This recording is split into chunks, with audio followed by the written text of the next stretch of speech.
네, 2022년 4월 6일 이정훈입니다. 내시인 탁현민이 정치하는 나라. 문제 아닌가요? 윤석열의 청와대 개편, 방향은 옳다. 오늘의 제목입니다. 김정숙 여사는 안 보이고 탁현민이 보이는 청와대가 저는 한심하게 보입니다. 차지철이라고 하는 경호실장 전성시대가 있었죠. 차지철 하나로 우리나라 역사에서는 충분히 교훈을 얻었다. 탁현민은 입 닫아라. 이겁니다. 탁현민 씨가 많이 떠들고 있습니다. 오늘부터 삼청공원 쪽에서 북악산으로 올라가는 등산로가 개방됐습니다. 그 문제와 관련해서 이거를 북악산 남측 등산로라고 하죠. 이것에 대해서 탁현민 씨가 페이스북에 숲길 하나 개방하는데도 많은 논의와 노력이 필요했다. 청와대의 마지막 개방이 끝났다라고 썼습니다. 어쨌든 임기를 마치기 전에 약속을 지킬 수 있어 다행이다. 여기 주어가 빠졌는데 우리 탁현민이 임기를 마치기 전인가 문재인 대통령이 임기를 마치기 전인가. 약속은 문재인이 대통령 한 건가 탁현민이 한 건가. 부지불식간에 호가호위하는 모습이 보입니다. 탁현민이라는 사람 유의해서 보셔야 됩니다. 탁현민 씨는 CBS 라디오 김현정의 뉴스쇼와의 인터뷰에서는 이 영부인 김정숙 여사의 의상 구입비 관련해서 특활비 쓰임 문제에 대해서 자기가 직접 해명을 했습니다. 특수활동비는 대통령은 쓸 수 있어요. 박근혜 대통령하고 김정숙 여사를 자꾸 비교하는데 옷에 대해서 박근혜 대통령은 분명히 대통령이었고 김정숙 여사는 영부인입니다. 대통령 부인이기 때문에 영부인에게는 어느 정도 의전이 따라가지만 특활비를 마음대로 써야 되는지는 저는 강하게 아니다라고 말합니다. 박근혜 대통령의 특활비 가지고 옷을 사 입은 거는 그래도 허용할 수 있지만 김정숙 여사는 아닙니다. 의전비로 했다면 또 모르겠지만 그것이 아니고 특활비로 했다면 다릅니다. 근데 김현정 씨가 지난 5년간 김정숙 여사의 의상 구입을 위해 특별비가 쓰인 적이 한 번도 없다. 그건가요? 물으니까 네, 한 푼도 없습니다. 한 푼도, 단 한 번도 없다는 말씀이에요? 하니까 네, 그럽니다. 아니, 이 이야기를 왜 탁현민 씨가 합니까? 웃기죠? 왜 웃긴지는 조금 더 설명드리겠습니다. 또 이런 페이스북도 썼습니다. 이 김정숙 여사의 옷값이 시끄러울 때 그는 페이스북에다가 탁현민 씨는 여사님의 옷장과 대통령의 금괴 그래서 여사님의 옷장을 떠올리면 5년 전 많은 언론에 화제가 됐던 문재인의 금괴가 다시 떠오른다. 양산사저에 20조 원의 금괴가 있으니 공개하라던 그런 사건이 떠오른다. 계속 자기가 나서서 맡고 있고 자기가 많아서 떠들고 있습니다. 자, 탁현민 씨의 타이틀이 뭡니까? 의전 비서관입니다. 이 비서관이라는 타이틀에 주목하십시오. 직책. 이 비서관은 중국 후한말이라고 하면은 삼국지의 무대가 됐을 때 위촉으로 나눠 싸우고 그 무렵으로 보시면 되겠습니다. 그때 아주 어리석은 황제가 영제가 있었습니다. 영제. 그 영제를 둘러싼 내시들. 지금 말하는 비서관들이죠. 그자들이 설쳤는데 10명이라서 십상시라고 불린 적이 있습니다. 이 십상시는 박근혜 정부가 알기에 박근혜 대통령을 둘러싼 사람들을 십상시로 지칭해서 또 한 번 회자된 적이 있습니다. 그리고 중국을 통일해서 중국은 무슨 중국이에요. 사실은 차이나지. 진나라에서 나온 진나지. 이 중국의 뿌리를 만들어준 사람이 진시황인데 진시황이 죽은 다음에 그 죽은 진시황의 시신을 끌고 다니면서 호가호위한 사람이 누굽니까? 조고죠. 조고가 바로 내시입니다. 내시. 대신이 아닌 대감이 아닌 태감. 조고입니다. 조고. 그런 자리가 비서관이라는 얘기입니다. 도대체 비서가 왜 떠듭니까? 비서가 떠들면 나라가 망한다는 얘기가 중국 역사에서 우리 역사에서 많이 확인된 바 있습니다. 노영민 비서실장은 사실 이분이 비서실장 타이틀을 갖고 있는 게 옳은지 어떤지는 모르겠습니다만 국회에 나와서 보수 세력들이 코로나 퍼졌을 때 시위한다고 살인자라고까지 외쳤습니다. 비서가 왜 이렇게 떠들어? 대통령이 얘기하려면 해야지. 대통령을 보좌해야 되는 이들이 왜 이렇게 떠듭니까? 존재감이 없어야 되는데. 동아일보가 흥미로운 보도를 했습니다.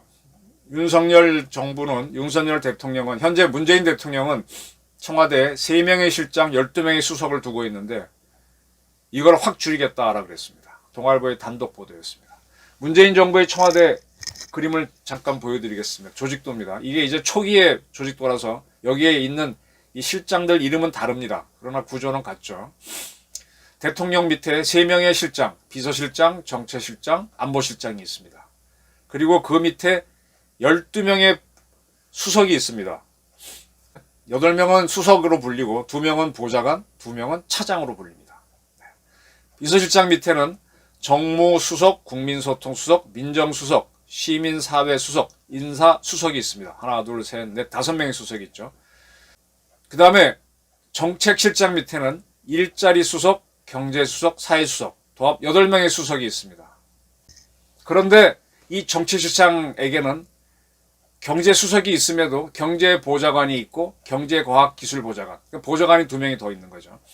그래서 아까 8수석 2보좌관 체제가 되고, 또 안보실장 밑에는 1차장과 2차장이 있습니다. 그래서 2명의 차장이 있습니다. 그래서 12명의 수석급이 있습니다. 그 중에 8명은 수석 타이틀을 갖고 있고 2명은 보좌관, 2명은 차장.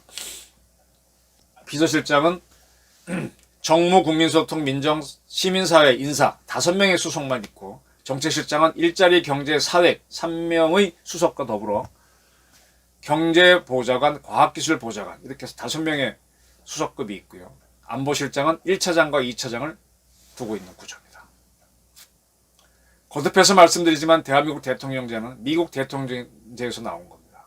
미국 대통령은 군을 이끄는 총사령관이에요. 통수권자예요. 그래서 각 군에서는 우리 몇 번 설명드렸죠. 모든 군 조직은 사령관이 있고 사령관을 보좌하는 스텝, 참모가 있습니다. 이 참모들의 의견을 종합하는 사람이 참모장. 그걸 chief이라고 그러죠. chief of staff. 스텝들 중에 장이란 참모장이죠. 참모장에 보좌하는 사람이 보좌를 받는 게 사령관. 이런 구조입니다. 그럼 육군, 해군, 공군 이런 군들도 거기에 참모들이 있겠죠. 그다음에 참모장이 있습니다. 그게 각 군의 참모장이니까 총참모장으로 하는 게 옳은데 우리는 참모총장이라고 부르고 있죠. 그럼 육군사령관, 해군사령관, 공군사령관, 대통령입니다. 대통령이 각 군의 사령관을 겸하는데 그 사람은 각 군 참모총장의 보좌를 받기 때문에 커맨더입니다. 사령관인데 치프, 육해공군 참모총장, 사실은 총참모장의 보좌를 받는 커맨더인 치프가 되는 거죠. 그렇게 하면서 또 군사적인 자문을 받기 위해서 합참의장의 자문을 받고 있습니다. 이게 미국 대통령입니다. 그런데 2차 대전을 치르다 보니까 군인만으로 싸우는 게 아니라 지금 우크라이나 러시아 전쟁하니까 경제 제재로 러시아를 애먹게 하잖아요. 또 외교적으로도 하고. 그리고 또 이제 민간에서 막 물자를 생산해야 되니까 경제가 중요하다 그래서 미국은 그 다음에 또 정보 활동도 중요하고 하니까 2차 대전을 치르면서 이 군 말고도 외교까지 하다 보니까 안보보좌관을 두게 되고 NSC 국가안보회의를 두게 됩니다. 그리고 민간을 동원하는 경제무조를 하다 보니까 화이트하우스 치프 오브 스태프는 총참모장인데 백악관 총참모장을 둡니다. 그래서 그 사람이 민간 쪽을 이렇게 관리하도록 합니다. 민간 쪽에 이제 도움을 받는 거죠. 화이트하우스 치프 오브 스태프 이게 결국 백악관 총참모장인데 민간 총참모장으로 해도 되고, 이거를 아니면 정확하게 번역하면 보좌관이겠죠. 근데 이거를 우리나라에서 비서실장으로 번역해 버렸어요. 이 비서하고 참모는 보좌관에 가까운 건데 천양지차가 있습니다. 비서는 군주정 시절 때는 남성들이 비서를 하려면은 남성 기능을 떼어내고 했었어야 돼요. 환관들이 했습니다. 왜냐하면 군주 주위에는 많은 궁녀와 여인들이 있는데 그 사람들하고 관계가 있을까봐 아예 차단을 한 겁니다. 원초적으로 차단하는 겁니다. 그 군주를 가까이 모셔야 되는 사람 중에 하나가 호위무사들입니다. 호위무사들은 굉장히 몸이 건강하죠. 그래서 군주 주변의 여인들과 문제가 생길 수 있으니까 남성 기능을 제거한 사람들이 합니다. 몸은 굉장히 튼튼하죠. 그러한 사람들은 아주 무인인데 그래서 그때 경호를 하는 사람들은 그런 황관들이었어요. 그 황관 중에서 유명한 황관이 인도양까지 갔던 중국 명나라 초기에 환관 정화입니다. 정화. 예. 아주 우락부락한 무관들이 많습니다. 이런 무관들이 군주도 죽이고 하죠. 중국 역사에서 보면. 어쨌든 그때는 그렇게 했었습니다. 근데 이 스텝이라든지 보좌관 하는 사람들은 지금으로 얘기하면 굳이 얘기하자면은 그 대감들은 남성 기능 그대로 갖고 임금 전문적인 영역을 보좌하는 그런 역할을 했던 거죠. 근데 현대사회 근대화되면서 그 남성 기능을 제거하는 거는 인권 유리니까 안 하게 되는 거죠. 못 하게 되는 거니까 이제 그대로 들어옵니다. 그러면서 역할은 과거처럼 할 거를 요구하게 되는 거죠. 이제 우리나라도 대통령제를 하면서 비서실장을 뒀습니다. 화이트하우스 치프 오브 스텝인데 우리는 뭐 블루하우스 치프 오브 스텝 그래야 될 텐데 그걸 비서실장이라고 해놓고 그 밑에 뭐 경제수석 이런 걸 뒀어요. 근데 문재인 대통령은 경제를 중시하겠다고 해서 경제수석이 있음에도 불구하고 정책실장을 따로 신설하고 경제수석을 그 밑에 두고 일자리 수석, 사회수석을 두고 경제보좌관, 과학기술보좌관까지 두는 이런 시스템. 경제를 굉장히 중시했죠. 경제 좋아졌나요? 근데 사실은 경제는요, 미국 대통령 입장에서는 그 민간이 하는 거거든요. 그 도움을 받기 위해서 대통령실에서 이제 도움을 받기 위해서 이제 비서실장, 치프 오브 스텝, 화이트하우스를 둔 건데 이건 직접 경제를 하겠다고 둔 겁니다. 이렇게 되면은 행정부를 침해하게 되죠. 그럼 어떻게 되느냐? 이런 식으로 이제 우리나라 대통령제는 자꾸 대통령 행정부처 장관들이 있는데 청와대 비서실에 정무, 뭐 외교안보 다 두면서 진짜 하나의 행정부가 있는 겁니다. 그래서 이 사람들이 각 행정부에 전화해서 이거 이렇게 저렇게 하면은 장관들은 허세가 되는 거죠. 중국 공산당, 북한 공산당이 공산당 각부에 국제부가 있으면은 외교부는 행정부에 있죠. 국무원에. 그걸 지시하는 구조가 되는 거죠. 그림자 정부가 청와대에 있는 거고 실제 허세 정부가 행정부에 있는 이런 구조가 되는 거죠. 이게 이렇게 되면은 정치인들이 청와대에 들어가는데 정치인들이 행정을 지배하면서 행정 일원화가 안 되고 정권 바뀌면 이랬다 저랬다 바뀌게 됩니다. 정치가 행정을 지배하게 되고 행정이 정치의 시녀가 됩니다. 책임 행정이 안 이루어집니다. 문재인 대통령은 그러지 않아도 우리는 비서실이 센데 정책실을 둬갖고 따로 경제 문제를 따로 챙기겠으니 뭐 경제를 담당하는 부총리가 있어도 그 사람은 허세가 되는 거죠. 홍남규 씨 같은 사람이. 윤석열 당선인은 정책실을 폐지하겠다라고 밝혔습니다. 그리고 일자리 수석도 없애고 뭐 경제수석 이런 사람들을 비서실장 밑으로 보내겠죠. 경제보좌관 없애야죠. 왜 경제수석 따로 있고 경제보좌관 따로 있습니까? 과학기술보좌관도 경제수석 밑에 있으면 되는 거고. 그리고 비서실장 밑에 있는 민정수석도 없애겠다 그랬습니다. 그리고 굉장히 중요한 이야기를 합니다.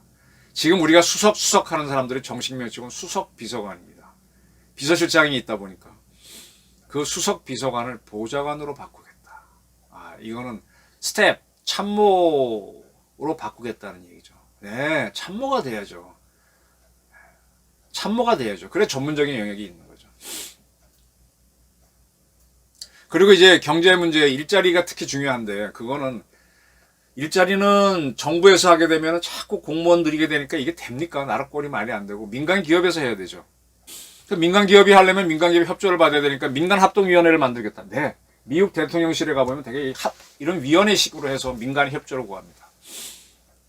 자, 그리고 이제 중요한 게 대통령은 통수권자니까 미국이 과거에는 이제 참모총장만 이끌고 전쟁을 했습니다. 2차 대전을 치러보니까 외교도 해야 되고 복잡합니다. 정보도 해야 되고. 그래서 2차 대전 치르면서 NSC 국가안전보장회의를 둡니다. 그리고 그걸 전문적으로 다루는 안보보좌관을 둡니다. 네. 민간 차원에서 국방이 아닌 외교까지 포함되는 안보를 다루는 치프 오브 스텝을 뒀다고 보시면 되는 거죠. 그 안보보좌관을 두면서 NSC를 뒀는데 NSC의 또 하나 중요한 요소가 군 말고도 정보니까 거기에 정보기관이 들어옵니다. 근데 우리나라는요, 민정수석을 둬갖고 처음에는 안 그랬어요. 박정희 전두환 때는 안 그랬는데 그 이후에 육공 들어오면서부터 국가정보원 기능을 민정에서 관리하게 하면서 자꾸 자꾸 우리 정보 기능을 정치에 예속을 시켜서 국내 정치용으로 활용하면서 국내 공작을 하게 만들었어요.